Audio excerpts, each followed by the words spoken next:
કેન્યાનો ચેવડો તમે મારી ચેનલમાં જોયો જ હશે. કેન્યાનો ચેવડો બહુ જ સરસ થતો હોય છે. આજે આપણે બનાવીએ કંઈક અલગ જ ચેવડો જે દરરોજના નાસ્તામાં, ડબ્બામાં, ટિફિનમાં, ચાય સાથે ખાઈ શકાય અને એન્જોય કરી શકાય. ચાલો મારા રસોડામાં ટિપ્સ અને ટ્રિક સાથે બતાડું અલગ રીતનો ચેવડો કેવી રીતના થાય ફટાફટ. ચલો આપણે કરશું મસાલો એકદમ સરસ મજાનો તૈયાર આપણા ચેવડા માટે બજાર જેવો ઘરની અંદર.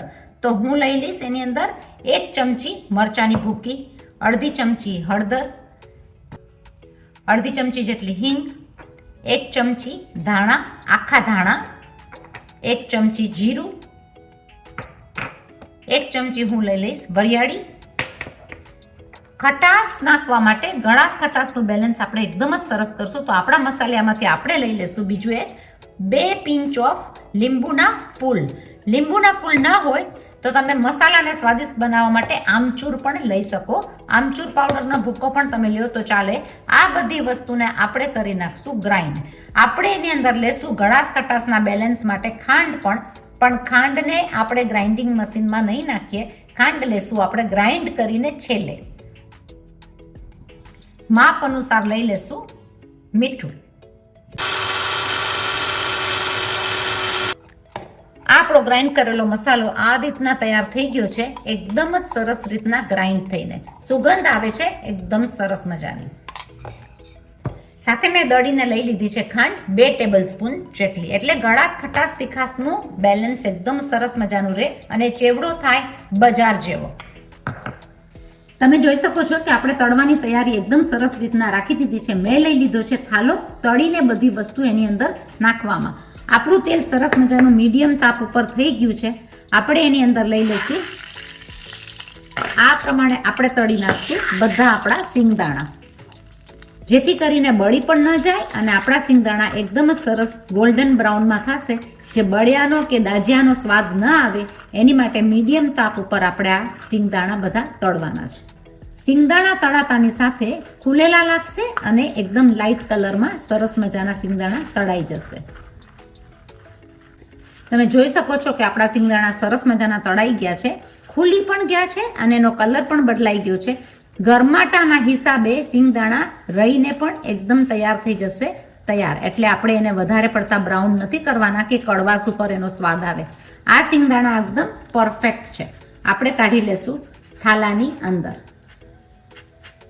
એની અંદર જ આપણે લઈ લેશું થોડા એવા દાળિયા. મારી પાસે દાળિયા ખુલેલા નથી. ઓસ્ટ્રેલિયામાં દાળિયા ખુલેલા મળવા થોડા ડિફિકલ્ટ થશે. મારી પાસે જે છે એ આ લઉં છું. તમારી પાસે ખુલ્લા દાળિયા હોય તો તમે એ લેજો. આપણે એને તળી નાખશું આછા ધીમા તાપ ઉપર. થોડા એવા કલર ચેન્જ થશે. આપણે લઈ લેશું આપણા થાલામાં. દાળિયા ન હોય તો તમે ચણાની દાળ પણ પલાળીને 3 થી 4 કલાક રાખીને કોરી કરીને તળી શકો. ક્વોન્ટિટી તમારે જે પ્રમાણે લેવી હોય એ પ્રમાણે. આ તમારે તૈયાર થઈ ગયા છે દાળિયા સરસ મજાના બ્રાઉન કલર સાથે. આપણે એને નિતારીને લઈ લેશું આપણા થાલાની અંદર. ચલો ભાઈ, વારો આવ્યો કાજુનો. કાજુ તમને જેટલા પ્રમાણમાં જોતા હોય એટલા પ્રમાણમાં તમે નાખી શકો. મેં લઈ લીધા છે થોડા એવા કાજુ. એને આપણે કરશું લાઇટ બ્રાઉન. આપણે એને એકદમ જ બ્રાઉન નહીં થવા દઈએ. સાવ ધોળા લાઇટ કલર ઉપર આવશે એટલે આપણે એને કાઢી લેશું. કારણ કે કાજુ ગરમ થયા પછી પણ બ્રાઉનિશ ઉપર આવી જશે. કાજુનો કલર આપણે આટલો જ રહેવા દેશું. આપણા કાજુ આ બહુ સરસ રીતના થઈ ગયા છે. નિતારીને લઈ લેશું આપણા થાલાની અંદર. આપણે લઈ લેશું થોડી એવી દ્રાક્ષ. દ્રાક્ષ ફૂલીને ડબલ ધ સાઇઝ જશે જ્યારે જશે તેલની અંદર. ફૂલીને ડબલ સાઇઝ થઈ ગઈ છે. આપણે લઈ લેશું આપણા થાલાની અંદર. મેં લઈ લીધા છે 1 કચોરા જેટલા પૌવા. એને હું ચાળી નાખીશ ચાયણાની અંદર, જેથી કરીને એની અંદર રહેલી કોઈ જીવાત કે કચરો હોય તો બધો નીકળી જાય. તો હું ચાળી લઈશ આ રીતના પૌવા તથા મમરા. જ્યારે આપણે પૌવા તળશું ત્યારે એ વાતનું ખાસ ધ્યાન રાખવાનું છે કે આની અંદર પૌવાની અંદર તાપ થોડો જોશે વધારે. એટલે કે થોડા ફાસ્ટ તાપ ઉપર આપણે પૌવા તળવા પડશે જેથી કરીને પૌવા તળાઈ જાય. આપણે થોડા એવા જોઈ લેશું નાખીને કે આપણા પૌવા ઉપર આવે જ કે નહીં. આ રીતના ઉપર આવતા થોડા પૌવા નાખશું. આપણે તળી લેશું આ પ્રમાણે બધા પૌવા. આ પૌવા તળાઈને ડબલ ધ સાઇઝ થઈ ગયા છે. એને તળવા પડશે ફાસ્ટ તાપે.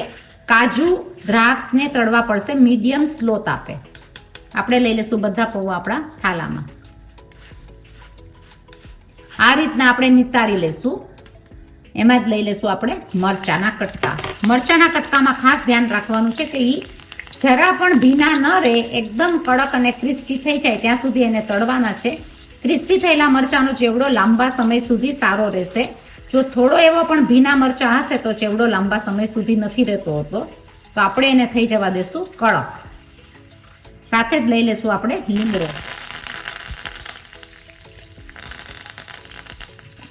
લીમડો મરચાં બંનેને થઈ જવા દેશું થોડા એવા હજી વધારે ક્રિસ્પી અને કડક, જેથી કરીને ચેવડો લાંબો સમય સુધી પણ એવો ને એવો રહે. તમને જોઈએ તો આમાં તમે કોથમીર પણ નાખી શકો. આપણા કડક સરસ મજાના થઈ ગયા છે, તમે જોઈ શકો. હજી ઠંડા થતા સાથે પણ કડક થઈ જશે. આપણે લઈ લેશું આ બધી વસ્તુ એક સાથે. આપણા ચેવડાને થોડો ક્રિસ્પી અને મજેદાર બનાવવા માટે આપણે લઈ લેશું થોડા એવા મમરા કડાયાની અંદર, જે કડાયામાં આપણે ચેવડો તળ્યો છે. મેં લઈ લીધી થોડી હળદર અને મીઠું. હું નાખી દઈશ આ મમરા એની અંદર.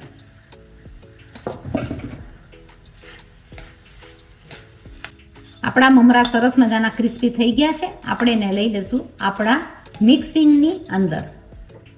મેં લઈ લીધું છે 2 ટેબલસ્પૂન જેટલું તેલ. તેલની અંદર લઈ લેશું આપણે થોડું એવું જીરું. ગરમ તેલની અંદર આપણે લઈ લેશું આપણો બધો મસાલો ગ્રાઇન્ડ કરેલો, જેને કરી નાખશું એકદમ સરસ રીતના મિક્સ. અને આપણે એને બહુ લાલ નથી થઈ જવા દેવાનો. આપણે આ મિક્સિંગ મસાલાને મિક્સ કરી નાખવાનું છે આપણા ચેવડાની અંદર, જેની સાથે આપણે મિક્સ કરી નાખશું મમરા અને પૌવા. આપણે લઈ લેશું બીજું બધી વસ્તુ તળેલી ચેવડાની અંદર. આપણે લઈ લેશું આપણી બધી વસ્તુ રહેલી.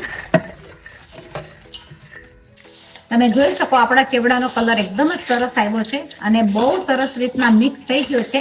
પૌવાની સાથે મમરા નાખવાથી લાગશે એકદમ ફરસો બજાર જેવો, અને ડબ્બો ભરીને આપણો ચેવડો થઈ જાય, જે 6, 7, 8 મહિના સુધી પણ એવો ને એવો રહેશે.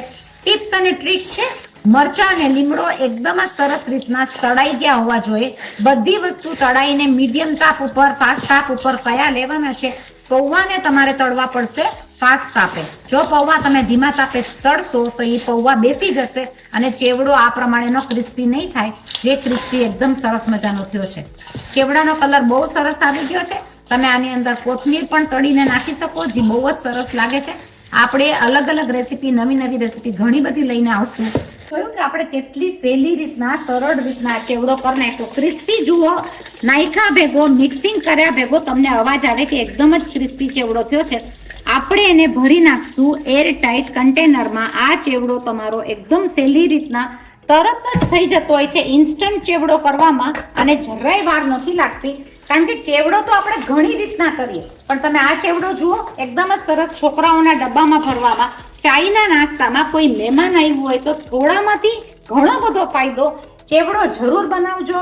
આપણે એને ભરી નાખશું આપણી આ એરટાઇટ બોટલમાં કે એરટાઇટ કન્ટેનરમાં, અને એકદમ જ સરસ રીતના આ ચેવડો 6 મહિના સુધી પણ રહેતો હોય છે. કારણ કે એની અંદર ઘણી બધી ટિપ્સ અને ટ્રીક છે.